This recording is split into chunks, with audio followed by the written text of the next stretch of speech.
এই তো আমি। তোমার কি কোনো সমস্যা হচ্ছে? না মানে চলো না বাসায় চলে যাই।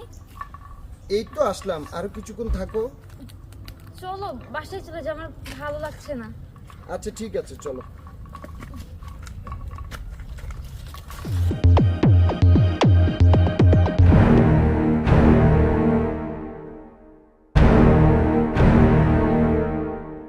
তুমি একটু বসো, আমি গাড়ির দরজাটা খুলি। আচ্ছা। সেই লাগছে। নজরুল! আরে রাজিয়া, তুমি চোখে দেখতে পারতেছো?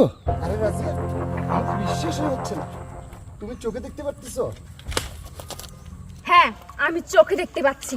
আরে তুমি চোখে দেখতে পাচ্ছ কিভাবে? কি শোন তাহলে বলছি, তুই যখন তোর পরকীয়া গার্লফ্রেন্ডের সাথে ফষ্টি নষ্টি করছিলি না, তখন কে যেন এসে আমার চোখে একটা স্প্রে মেরে চলে গিয়েছিল। তখন থেকে আমি সবকিছু দেখতে পাচ্ছি। আর আমি কয়েক ঘন্টার ব্যবধানে যা দেখলাম, না জানি আমি যখন অন্ধ ছিলাম তখন তোরা কি কি করেছিস। ছি! তার মানে তুই যখন আমাকে বাইরে ঘোরার কথা বলে নিয়ে আসতি মেয়েদের সাথে ফষ্টি নষ্টি করার জন্য, এই তুই কি ভুলে গিয়েছিলি যে তোর ঘরে একটা বউ আছে? বউ থাকা সত্ত্বেও কিভাবে তুই প্রেম করতে পারিস? দেখো, তুমি না আমাকে ভুল বুঝতেছো। এই হাত ছাড়। হ্যাঁ ঠিকই বলছিস, আমি তোকে ভুল চিনেছিলাম এতদিন।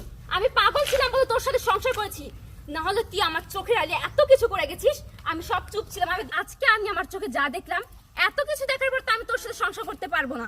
তুই থাক তোর মতো, তোর গার্লফ্রেন্ড কিনে তুই থাক, আমি চলে যাচ্ছি। দেখো আমার ভুল হয়ে গেছে। দেখো সর আমি আমার রাস্তা থেকে।